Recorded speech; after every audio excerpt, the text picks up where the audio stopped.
Hello बच्चों, let's see this question. If cos alpha plus beta plus sin alpha minus beta equals to 0 and tan beta equals to 1 upon 2009, then tan of 3 alpha is.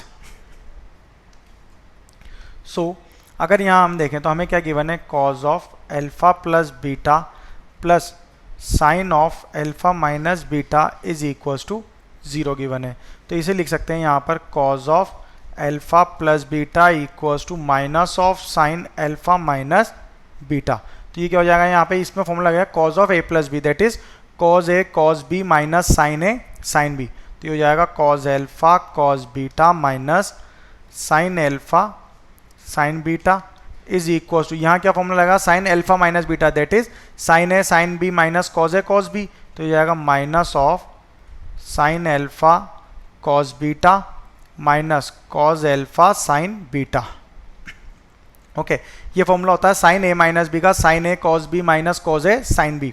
तो यहाँ से अब ये minus sign यहाँ पे common चल रहा है, तो यहाँ पे अगर वैल्यू देखें तो ये क्या हो जाएगा, cos alpha cos beta minus sine alpha sine beta equals to ये होगा हमारा cos alpha cos beta minus sine alpha cos, sorry ये वैल्यू क्या होगी हमारी, कॉस एल्फा साइन बीटा.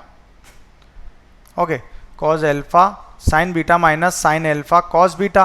तो यहाँ से अब पूरी टर्म अगर हम देखें तो इस पूरी टर्म में क्या करेंगे, cos एल्फा cos बीटा से इसे डिवाइड कर देंगे. तो ये वैल्यू क्या हो जाएगी हमारी, since cos alpha cos beta divided by cos alpha cos beta divided by cos alpha cos beta divided by cos alpha cos beta. तो ये पूरी टर्म तो यहाँ से कैंसिल आउट हो जाएगी and sine alpha upon cos alpha जो है वो क्या हो जाएगा, टेन एल्फा. तो यहाँ से अगर हम देखें तो ये वैल्यू कितनी आ जाएगी, 1 माइनस टेन एल्फा और ये होगा sine beta upon cos beta, that is tan beta equals to cos alpha से कॉस एल्फा कैंसिल आउट होगा, साइन बीटा से साइन बीटा कैंसिल आउट होगा, तो ये वैल्यू भी 1 हो जाएगी. तो यहाँ से अगर देखें तो ये क्या आएगा, ये जो वैल्यू आएगी दैट इज, सॉरी ये क्या है, cos एल्फा से cos एल्फा कैंसिल आउट होगा और sin beta upon cos beta tan beta हो जाएगा. तो ये होगा माइनस ऑफ cos बीटा से cos beta cancel out then sin alpha upon cos alpha, that is tan of alpha. तो ये क्या हो जाएगा यहाँ पे 1 equals to tan beta minus tan alpha plus tan of alpha into tan beta. तो ये वैल्यू हो जाएगी 1 minus tan beta is equals to tan alpha, common ले लेंगे तो ये बनेगा tan बीटा माइनस 1.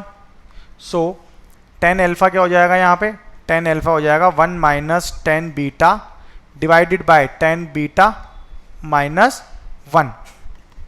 तो इसे कैसे लिखेंगे यहाँ पे, 1 minus tan beta upon minus common ले लेंगे तो 1 माइनस tan बीटा. तो ये पूरा कैंसिल आउट हो जाएगा, तो वैल्यू क्या आ जाएगी यहाँ पे, -1. ओके तो tan एल्फा क्या आ रहा है यहाँ पर, tan एल्फा इक्वल्स टू -1 आ गया. अब tan 3 एल्फा की बात करें तो tan 3 एल्फा जो है उसका फॉर्मूला क्या होगा, यहाँ से अगर हम tan 3 एल्फा का फॉर्मूला देखेंगे तो वो होगा tan 3 tan alpha 3 tan alpha minus tan cube alpha upon 1 minus 3 tan square alpha. तो इसमें अगर वैल्यूज पुट करें 3 tan alpha equals to -1 minus tan cube alpha, तो tan एल्फा तो -1 है तो -1 का क्यूब अपॉन 1 माइनस 3 ऑफ -1 का स्क्वायर. सो -3 ये -1 होगा तो माइनस माइनस +1 अपॉन 1 माइनस 3. तो ये वैल्यू कितनी हो जाएगी, -2 upon -2 which is equals to 1. तो यहाँ पे tan 3 एल्फा की वैल्यू जो है अगर हम देखें तो वो कितनी आ जाएगी, इक्वल्स टू 1 आ जाएगी. तो यही हमें यहाँ पे फाइंड करना था, that is what is tan 3 alpha. तो tan 3 एल्फा इक्वल्स टू क्या आ रहा है, 1. So our final answer is 1, that is option B. Best of luck.